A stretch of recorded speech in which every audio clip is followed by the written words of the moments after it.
This podcast is a quest for well-being, a quest for a meaningful life through the exploration of fundamental truth. Enlightening ideas, insights on physical, mental, and spiritual health. The inspiration is love. The aspiration is to awaken new ways of thinking that can lead us to a new way of being well. Welcome to Body, Mind, and Soul Healing Conversations.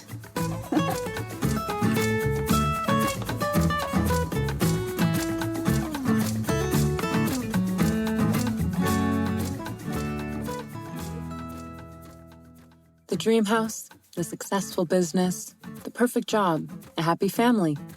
Well, the life that you've always aspired to have starts with that visualization. Valeria Teles interviews Tom Paine, a life coach and speaker.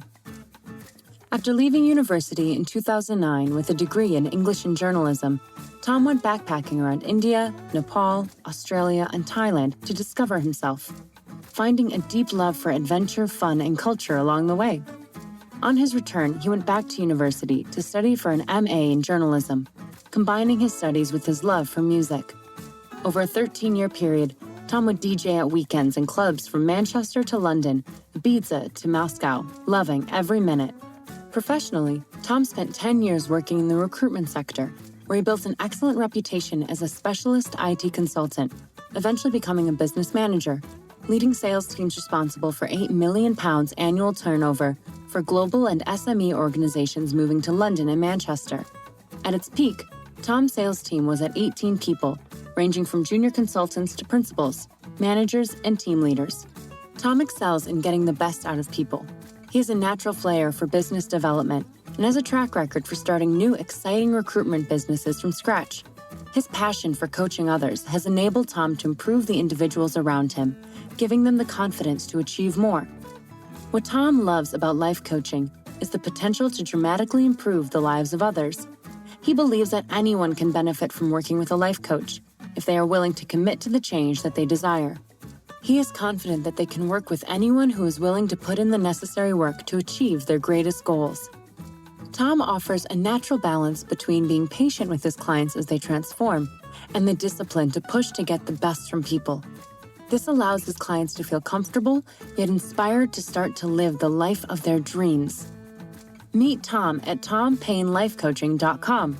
Here's the interview with Tom Paine.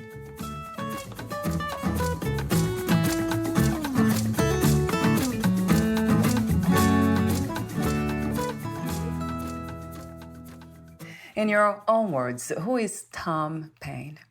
Well, Tom Paine is a life coach, a personal development coach. I work with professionals who are burned out, stressed, lacking focus and needing direction in their life. But I suppose other than that, that's my kind of my day job. But I'm a father. You know, I've got two beautiful young girls and an amazing wife who's an illustrator. So yeah, I suppose Tom Paine is a lucky guy, really. So when you speak about the things you do now, helping others, is that the purpose of your life? Would you say that you found your purpose? I think so, yeah. After a long time searching for it, really. Right. Yeah, I feel like my skills lend towards listening to people, believing in others, and you know, really personal development is a massive interest of mine. And yeah, it kind of ties all those things together really in a purpose really. And I think now that I am coaching others and seeing the benefit from it, it's the most rewarding thing really. So I kind of know I'm in the right place. And that's a question that I usually ask. How do we know when we have found our purpose and we are living it? Are there some signs, Tom? Question. Yeah, what would you say? I think to start with, that is, for me, throughout the coaching process, your life purpose is more of that's the awakening moment that comes towards the end of a coaching program. So I typically work with my clients at an early stage of their development. So they will be looking to understand what their belief system is. Does their belief system suit their way of life, or does it work against them? Can they work on their belief structure to be able to then design their futures, I suppose? And then do they know their values? Do they know what they're good at, what they're not good at? And then gradually you will, once you have those kind of answers, and you probably know this as well, is that you can then move towards, shaping a purpose. But it's also something you're naturally working on throughout your life as well. It's not like a defined answer. Yeah, that's a very interesting topic, values. I remember having a lot of issues with that. And I know that a lot of women, a lot of people in general, but especially women, for some reason, we have this, we get stuck when it comes to value. So I wonder if that is connected to self-love. Would you say so, Tom? Potentially, yeah. I think that's maybe more beliefs. I think, values, typically what I find is that once you start to explore what your values are and what who you are and who you're not. Right. So for me, family is my number one value, and then positive thinking is another value, personal development is another value. Right. And where I found myself was that what I was doing on a day-to-day basis kind of conflicted with my family values a lot of the time. Right. And so I knew that it was easy to make a decision, and it's easy to say no to things. So values really, you need, that's your kind of code.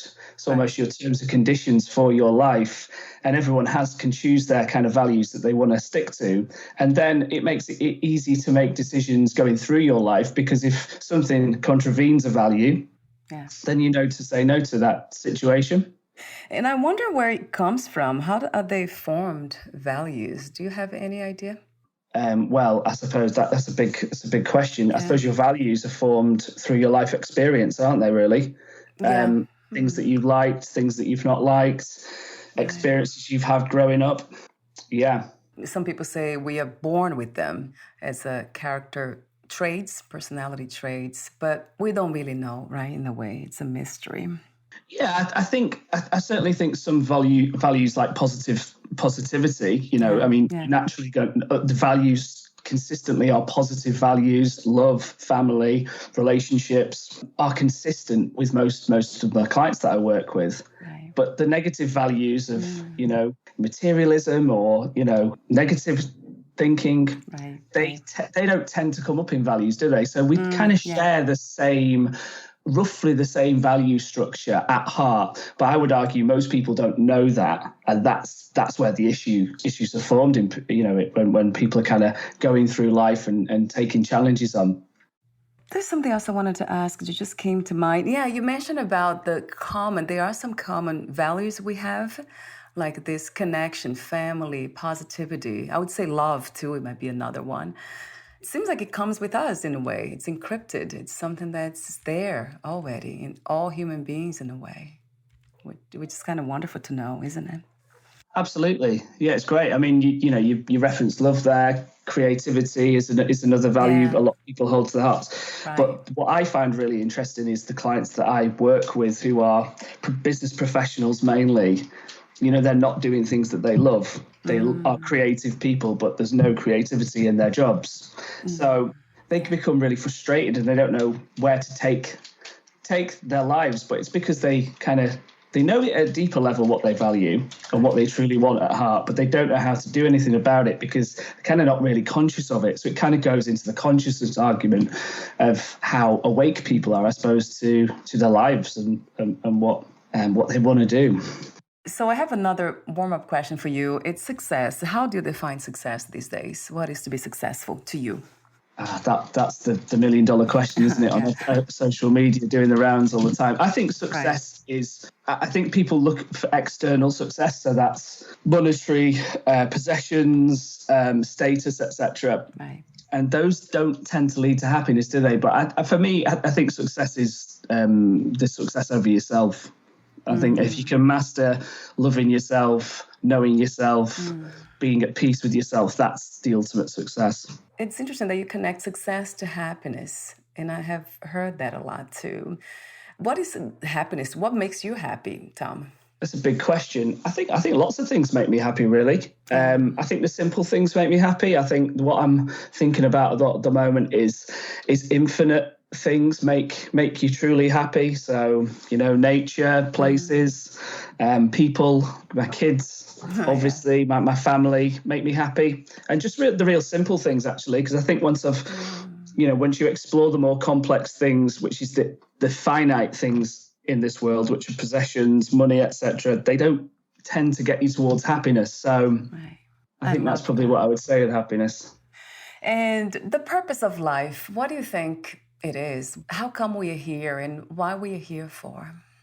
Oh, another good question. I think, well, we're an evolving species, aren't we? So we're constantly learning. So I think that's a big one, and growing. I think, growth and contribution are like the higher needs of everyone, really. I think, we need to contribute back to those around us. I think, I know in your other podcast, you talk a lot about love, and, love is really about caring for others and encouraging others to be the best version of themselves.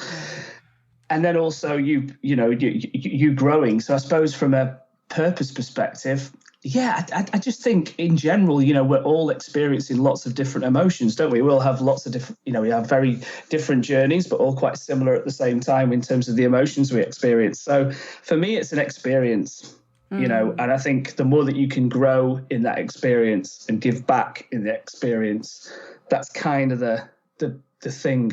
Yeah, it resonates true to me every time I hear that life is about love. It's a return to love, of loving ourselves and others and making that contribution, right, with love. Yes, that resonates true to me. Thank you, Tom, for saying that again. And 2020 has been this interesting time of lots of change and lots of challenges for many of us. For you, have something changed? Have you gained any insights? Well, yeah, huge, really. I completely changed what I was doing. Working in the corporate recruitment sales sector for 10 years and had a pretty good career in that world. Loads of contacts, loads of relationships, a good reputation. And I completely turned away from that to become a life coach and kind of help others in a different way. So personally, it changed a lot. I think it's taken away. It took away so much of our basic interactions with others. So family, friends, the basic freedoms that we can go to the beach for the day, or we can travel to somewhere else. And when it took that stuff away, I think the great thing is that the collective consciousness reaction to that was that we missed all the basic stuff, and we now realize that all the basic stuff is actually what's really important. So I think that's what the difference in 2020, because I think before that a lot of people, even maybe myself and my network were kind of asleep to some of this stuff, I think. Have you found a way to redefine freedom these days? Freedom. Yeah, it's interesting, because I think when I just think back to when I felt most free, it was probably when I had less of the constraints of modern day life around me. When I was backpacking, I think, when I was traveling, because really the only choice you have to make the next day is where you're going to travel to next. It's as simple as that. You don't have to worry about your job. You don't have to worry about a boss. You don't have to worry about your kids. You don't have to worry about anything. So I think that's kind of ultimate freedom, isn't it? And I think what we do tend to forget is we have a choice, don't we, really? I think that's kind of freedom for me. I think it's knowing there's a choice. You have free will to make choices. And I think sometimes we kind of forget those freedoms because we're in this system. And I love when my guests connect freedom to choice. And I love the way you said that too, that the freedom to travel, to choose where to go next without any attachments. That kind of is a metaphor for life, isn't it? If we can do that, live in this way. So when we lose the body, it's just another trip that we are taking. Yeah. I think that's a good way of putting it. I think for me though, we forget that we have choices because life is so complex on a day-to-day basis. And I think once, that ties it back into the coaching work that I do, is that I'm bringing back into my client's consciousness their ability to choose how they think, how they react to things, where they take their lives, how do they shape their lives. So that's the freedom that we all do have, but we forget. And that's when it comes down into the, people being asleep or people being awake. I love that. When you say that life's complicated, would you rephrase that in the sense that life is simple, but we complicate in a way by not seeing the choices? Yeah. Being aware. Yeah, probably. Yeah, I mean, it's quite. Yeah, I suppose I agree. I think we do complicate it, but we also have to remember that there's a kind of system and process that everybody follows in life that kind of lends to that. So it's not necessarily always the individual's fault, and that's what I said. Going back to, if you think about life's purpose, is that we all have a duty to help others around us. To sometimes, like I said, wake others up, or encourage them, or believe in them that they can be successful in their lives and be kind of what they want to be to a large extent. What inspired you to become a life coach? What was the main inspiration and intention?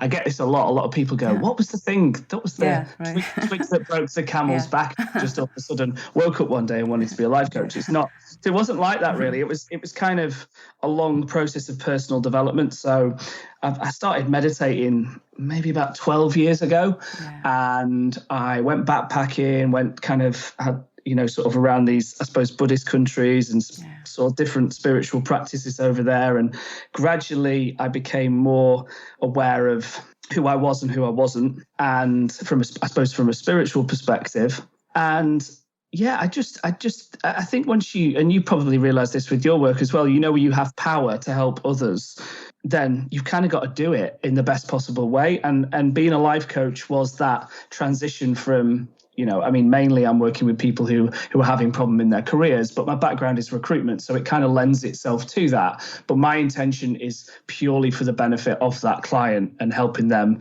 create the life they want and the career that they want, as opposed to I'm not just trying to bring them in to work with me so I can make more money from somebody else. It's not that model. So it's purely based off their best interests. And I think that for me is the more fulfilling thing, is seeing somebody else succeed and see somebody else be better themselves, really. So it was a process in answer to your question, a long answer to that question, really. It was a long process that it led me to that point where I was like, well, actually, this is how I can use my skills for better. And it's always the case, isn't it? Like this journey to get to the point of no doubt, I guess, a moment of clarity. And that's when we come to that understanding that this is what I want to do. And then from that place, courage arises. It's the most beautiful thing. It's almost like seeing a flower blossom, right? It's beautiful. I hear in your voice the excitement, the enthusiasm for that, for help, doing what you're doing and helping others. So I want to thank you for that too, Tom. Oh, yeah, no problem. Well, thank you. That's really nice of you to say. Well, I have a question for you about spiritual practices. Do you have any these days? Spiritual practices? Yeah. I mean, I meditate, and that's about it, really. I'm not really religious. Right. I don't really know if there's a God, if there's not a God, but I do believe in certain universal laws, like positive and negative, I suppose frequencies. That's what we are. Our very basic essence is positive and negative energy frequency. And that goes through into our lives, isn't it? If we put positive out, we get positive back. Whereas if we put negative out, we tend to get into a negative cycle. So those are the kind of spiritual laws that I tend to follow. But I'm interested in lots of different spiritual practices. But that's kind of clouded by religion. And I'm not massively religious, really. So when it comes to negativity or negative thought patterns and behaviors, what is the best way, from your perspective, to go back to balance, per se? What do you do with those belief systems? Replace them, change them? Yeah, it's difficult. I mean, I suppose from my coaching practice, so like I said before, people generally won't be conscious that they're being negative. Yeah. That's kind of why they keep being negative. So they don't realize they're doing it. Once it's brought to the surface, you're kind of looking for where those negative beliefs have come from.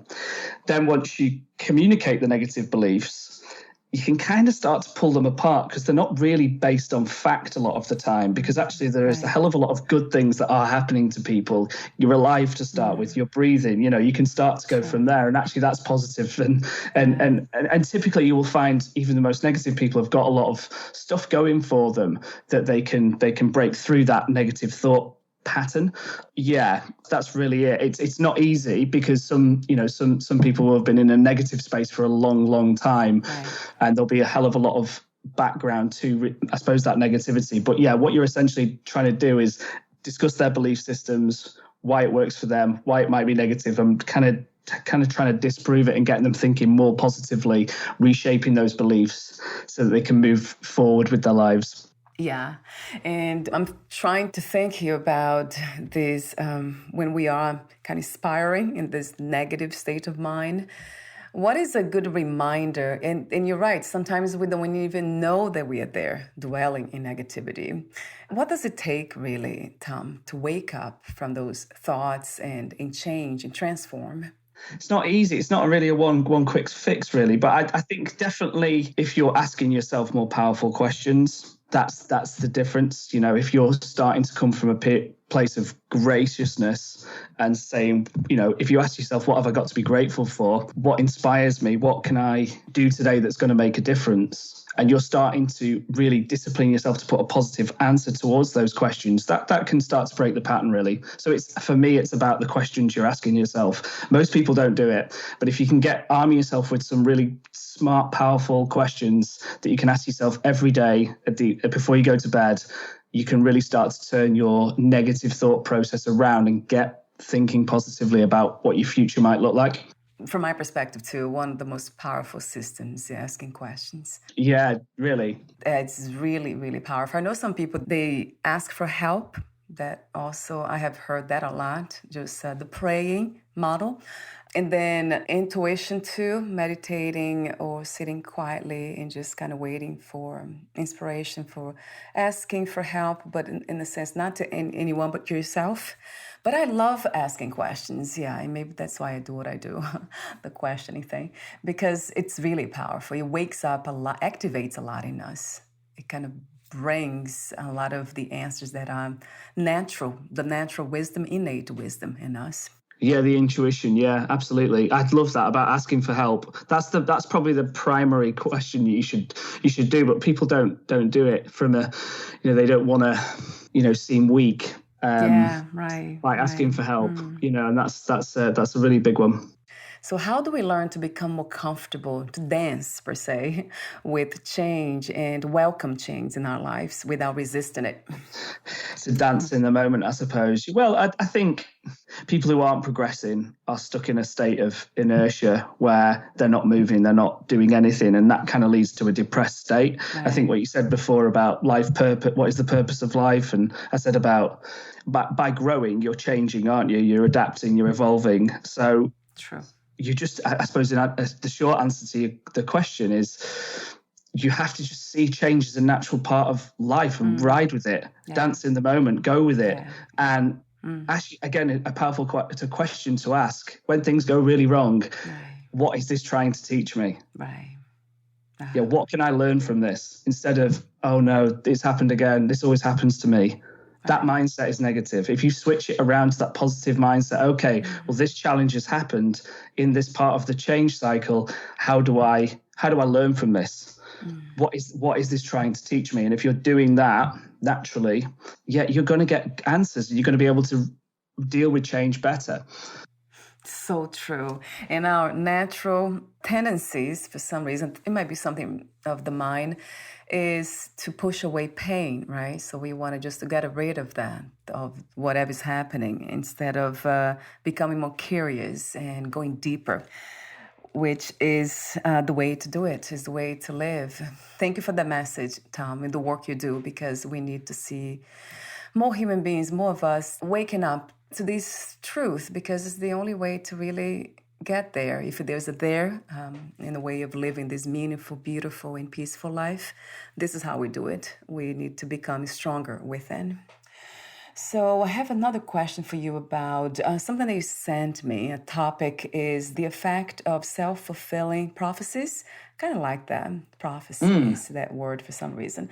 So what would that look like, the effects of self-fulfilling prophecies in our lives? Well, I mean, for anyone who's not familiar with that I suppose that concept is that positivity breeds positive thinking breeds positive outcomes. Right. Negative thinking breeds negative outcomes, and a self-fulfilling prophecy is more around your mindset. So if you expect something to go wrong, it's probably going to go wrong in some form. So it starts with the thought process, again, of positive versus negative, doesn't it, as we discussed. So yeah, I mean, a self-fulfilling prophecy, I'm sure your listeners can look into it in a little bit more detail, but a lot of people are trapped in the negative thought patterns which breed negative outcomes, and it's about breaking that cycle to, again, like I said before, start to believe that, you know, I can do things, I am able to do this if I apply the right amount of time, energy, effort, positive thinking, and I will get a positive outcome at some stage. So yeah, it's kind of how you apply that energy to a situation, but knowing that there's a repetitive cycle to negative energy that breeds negative outcomes. Really, my work is about bringing people out of that negative cycle and focusing around being positive around what they truly want to do and who they truly are. Right, self-discovery. And I love that you mentioned early gratitude. Gratitude seems to be the antidote to negative thinking for some reason. Ooh, it's a good start, right? It's a good start. Yeah, absolutely. Also, the way you talk about the way we think, it's almost like creating a reality, but not really creating. It's a mirror, isn't it? It's a reflection of our own. The outside's a reflection of our inner world, the outside world. So it sounds a bit like cause and effect, that those principles, and also the law of attraction. Are they somehow connected, those ideas? Yeah, I think so. You know, and I think it comes back down to your question around how to deal with change. And I think a lot of the time people are on the bike trying to cycle, they crash, they come off, and they don't want to get back on the bike again because they're scared to, because it went wrong once. But that's part of the journey, isn't it, of growth and improvement. So yeah, I think, and I think, you know, again, having a coach, having good people around you, having somebody who's got your back, that is so crucial in anyone's life. It's been crucial in my life. I had great people around me to telling me I'm doing a good job or pick me up when I'm down. You know, that type of thing is so important. So yeah, so I think, yeah, cause and effects, like you said, I think it definitely lends to that. But, you know, and I think it's hard for some people is when they have tried to make positive changes and a positive impact in their life, and they've tried to get on with doing something, and then, like I said, they've fallen off the bike, right, and they don't want to get back on again because they're scared of it happening again. But that's part of the change journey, and it's part of the success journey. Or, you know, and you have those moments of real, I suppose, pain, but you need to kind of keep going and get back on the bike, as I say to my clients. That takes, overcoming fear, right? And I'm wondering, is that the fear of not being good enough or not being accepted? Have you identified the kind of fear? I think people generally like to play it safe. I had a theory about the ego is that ego protects. The ego doesn't like embarrassment. Right. The ego wants to keep things safe. So you're basically protecting yourself. But I suppose they're animalistic instincts from when we were kind of cavemen, if that makes sense. So, you know, cavemen and women, where we had to, you know, we were surviving. So, yeah, I think those kind of protective instincts we have, they're not needed as much now. So when it comes to leaving your job and starting your own business, for example, something you've dreamt of doing, people kind of go, well, actually, do you know what? I'll keep it safe. I'll play it safe. Yeah. And they never end up making progress and growth. I'm not saying everyone should set their own business up, but making those big changes in their life that they know they want to, but they don't do it because I suppose the ego really is protecting them from doing anything like that. But it's that action, that big chunky action in a particular direction, which they're going to see most growth from and get more from their lives. So, yeah. So it is by finding out our purpose, by getting to know ourselves better and living according to our deepest values, that's how we can dissolve the ego. We cannot get rid of it, but we can use it to serve our purpose. Yeah, and I think it's interesting because I think there's so on social media, there's so much negative talk about the ego, or you need to drop your ego or get rid of your ego. It's like that. No. The ego is completely natural. Yeah. It's a protective mechanism in there for you to, I suppose to ensure that you don't walk out in front of buses and things like that. Right. It also can act as a negative in so much, or for you, but it will stop you doing kind of the big things in your life that you need to do to grow. So it's a really interesting topic. But maybe next time, Valeria. Yes, right. That would be a great topic to talk. We're almost at the end. Would you like to add anything, Tom, about your coaching program and the sections that you offer online, offline, the structure? Anything would you like to add? Sure, yeah. So my coaching practice, I coach clients one-on-one. So I'm actually in the process of forming a new coaching program, which effectively takes my clients from the stage of burnout, lack of focus, lack of discipline, that feeling when you know you're completely lost in your job. I was there. I was the guy, Sunday night, couldn't get any sleep. I was the guy who was talking to my wife nonstop about why my boss was the problem, or why my team were the problem, why I wasn't earning any money anymore, blaming everybody else. But I knew deep down that I had a different purpose and I could get a grip of my life. So effectively, my program of coaching is training material, it's online courses, it's one-to-one coaching with myself to basically help my clients through what we've talked about, really, forming bulletproof beliefs that can take you through to your, I suppose, your desired existence, really, and your desired life, so you're happy and fulfilled. So if anyone wants any more information, please visit my website, tompainelifecoaching.com. I'm really active on LinkedIn. I post a lot of content on there kind of weekly. So if you want to add me on there and connect with me and send me a message, feel free to do so, and I'd love to speak to anyone who's interested in working with me. Wonderful. I'll have those links on your podcast profile too. And I wanted to thank you again for the work you do, this presence, this awakened, clear, and positive presence in the world. Thank you. Yeah, thank you. Thank you for having me on. What was the hardest lesson to learn about yourself and life as of today? Wow, that's quite a big question. The hardest lesson to learn, it's a tough one. I think the hardest lesson to learn is that there's no quick fix for the kind of personal success and where you want to go. And I think we live in an age of, we've got technology, we can Google anything we want and we get an answer straight away. But I find it fascinating that life, there's no answer. And people have been here forever on this planet, and we still don't know why. Science can't prove why. And I think that's kind of the big lesson, really. I think everyone tries to argue that they know everything, and really, actually, fundamentally, we don't. And we're just here for an experience, and we're here to help each other. And I think so. It's a double-edged sword. I think it's quite a harsh lesson to learn that actually. And I think actually maybe the harsh lesson for me is that I spent a lot of time perfecting a craft in the recruitment sector, in the sales sector, where I'd worked so hard and put so many hours in and dedicated my whole life. I was obsessed with thinking about it for 10 years. And then to turn it away was quite tough, really. But, it was kind of the best thing I've done at the same time. Right. How interesting. Yeah, this paradox, right? These two sides of the same thing. Complete paradox. Yeah. Wow. I love your wisdom. Thank you, Tom, again. So 2 more questions for you. If you knew you would die soon, meaning leaving the body, would you make any change or do anything in a different way? Oh, that's a good question. If I was to die soon, I think I would spend more time with my daughters, and I'd just spend more time with my family and friends, because I think that's the most important thing, really, that human connection with your loved ones. I would definitely say so.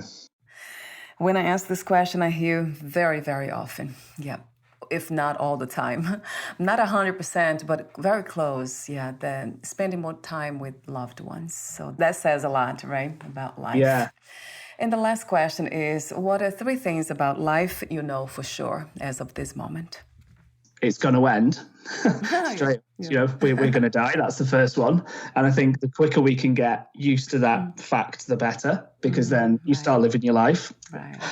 Fact, I think people are good at their core. I think there's a lot of complexity in the world, but I think ultimately, I know you talk on your podcast a lot around love, and I think people are loving, and I think there's a lot of fear of others, whether they're from the other side of the world or they have a different religion, but everyone's really pretty much the same, I would say. You wanted 3, didn't you? So I think the other fact, I just know that the more we connect with each other, nature, we feel better. So the more that you can get outside and enjoy the very basic, like I said, infinite things in this world, then you will feel better mentally. Thank you so much, Tom, again, for sharing your wisdom, for doing what you do, and for your presence, your clear and beautiful presence. Thank you. Where can we find more information about you, your services, products, and future projects? I know you mentioned earlier before, but can you please mention your website again? So if you want to visit my website, it's tompainelifecoaching.com. Thank you so much, Tom, and we'll talk soon, for sure. Great. Bye for now. Great to speak with you.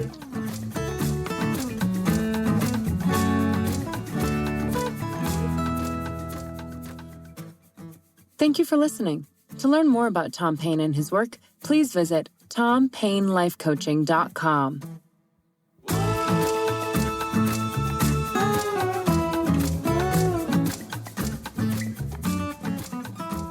To learn more about this podcast, please visit fitforjoy.org/podcast. Thank you again for listening, and bye for now.